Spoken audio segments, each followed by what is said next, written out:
So this is a gift from me and my wife. This is olive oil from the West Bank. Ah. Whenever I go to Jordan a lot, but my wife also like, ask for the oil from the West Bank. It's very good. It is the best oil ever. And the thing is, the olive trees, they survive up to 600 years. And they are passed from one generation to the other. And it is like a family heritage. And the way that you do it, so this is za'atar, and you add to it sesame and a bunch of herbs. Since 1967, Israel have actually uprooted 800,000 olive trees, just to. Why aren't you taking in any Palestinians? Why is Egypt not taking Palestinians? Why does the Arab world want to constantly attack Israel without actually offering any place to go for the Palestinians? And what do you say to that? That is exactly what Israel wants. And that is exactly what might actually starts Third War III. This is the war solution.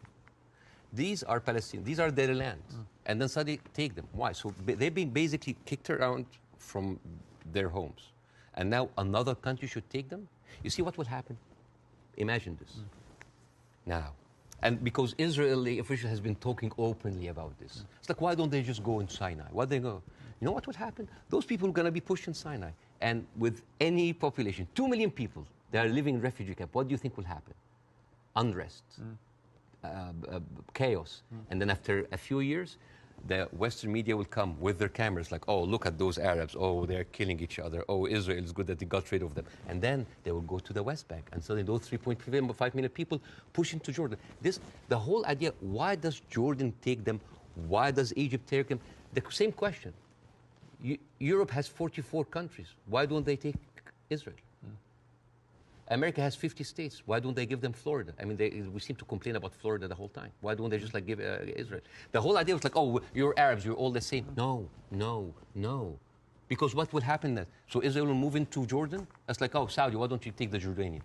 So this is not a solution. This is not a solution. I In 3 weeks, Israel morally corrupted the West like no other. I think the West will have a lot of time to recover because for years, the West has been telling us, oh, look, we're liberal. We're all about human rights. All are equal. Adopt our values. And then suddenly, but you don't want to even to cease. We don't want to even tell Israel to stop. And suddenly we wake up and we found McDonald's are giving free meals to the Israeli because like nothing will make you feel better after killing a bunch of Palestinian kids than a happy meal. So let me ask you this. They have a toy. So this brings, say, take the student protests in America, at university. But I do have a problem. The protests that happened almost immediately after October the 7th, inflammatory and hurtful to Jewish people. They see Israel as a criminal state who is killing their people. They are supported by the international community in America. It's just a feeling of happiness, like, yes, our enemies that we cannot touch them has been hurt. If I cannot get you, I'm just going to scratch your eyes. Because you've been beating me all the time. If you look up Sderot Cinema in 2014, when Israel was bombing Gaza as usual, and the Israelis in the Sderot settlement went on a hill, and they had popcorn, and they had drinks, and they were like watching the show, and they were cheering with every rocket coming down. The wedding of hate, Jewish wedding in Israel, where they were celebrating the arsons and the burning of Palestinian.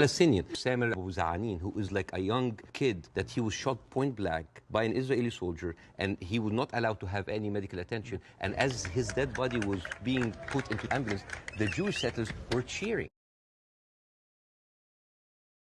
2 weeks ago, a hospital was bombed. Who do you think did it? Hamas immediately tell the world it was an Israeli airstrike. Most independent studies of what happened have concluded that it was almost certainly a militant stroke terror group inside Gaza, and they fired a rocket which landed in the hospital car park. In other words, it wasn't an Israeli airstrike. So I have an issue with that because for 3 days before the attack, the priest and the patriarch of the hospital said that they have received multiple warning from Israel that they're going to hit the hospital.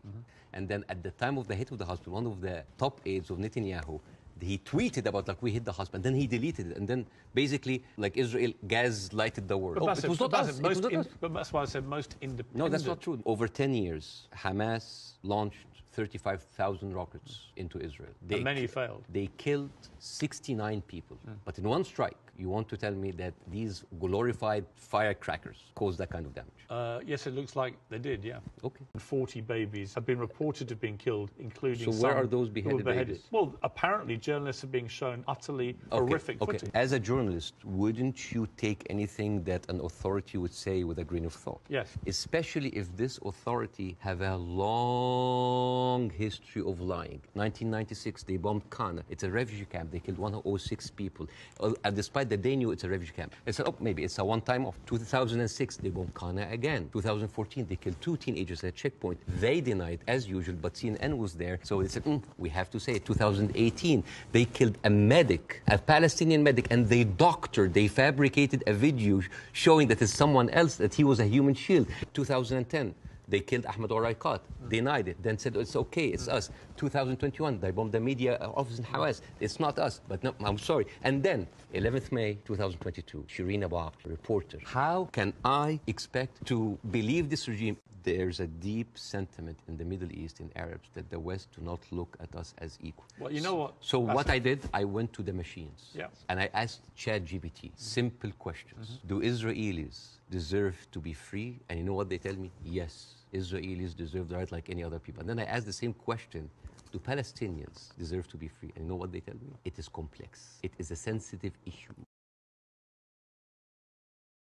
If you're being fair-minded, where would you criticize from 48 onwards the behavior of the Arab side? Well, put yourself in the Arab side. At 1948, you constituted 70% of the population. Suddenly, the UN is giving you 48% of the land. 6 or 7 million people living outside. Those people, the Palestinians that were pushed out, they do not have the right to go back. Right now, if you meet Palestinians, you'll see them wearing a necklace with a key. That key is their house that they were kicked out from in Yafa and Haifa. My wife's family comes from Ramla, which is 50 miles from Gaza. And according to the law, those people have absolutely no right to go back. Even if you are a Palestinian with an American passport, they give you hell in order to go in. And yet, a Jewish person born anywhere in the world, born in Poland, born in Ukraine, no question asked, he can jump on a plane, land in Israel, and get the Israeli citizen and take a house that most probably belonged to a Palestinian. If Israel has decided to eliminate a terror group, Hamas, how do you do it if you don't do it the way Israel is currently trying to do it? 3 weeks, 9,000 Palestinian civilian death, 21,000 injured. Israel just bombed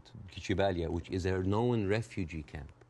This is not self-defense. But how else do they get rid of Hamas? Not is very important to look at things in context. When you see how Israelis talk inside their community. There was a very famous post by Uriel Eritzol. He is the speechwriter of Netanyahu. He said, the whole Palestinian people are our enemies. All of them are enemy combatants. We should kill them, kill their mother, destroy their homes, the homes that they raised those snakes, so no snakes will be raised in this house anymore. And this was reposted by Ali Chaket, which is the Minister of, wait for it, Justice. They have said it many times, Pierce. This is a way to kind of push them into cyanide. I am sorry, but like anybody who still believes that this is about Hamas is stupid. I don't believe Hamas can possibly stay in any position of authority in Gaza. I don't know any other way other than the way Israel is currently doing this. So if a terrorist takes over the Empire State, instead of taking him out, we bomb the whole Empire State?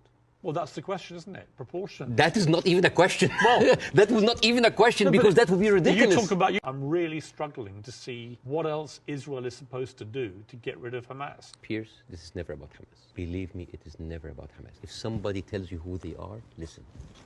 Israel has been telling the world all the time, they need to clear the Gaza Strip into Egypt.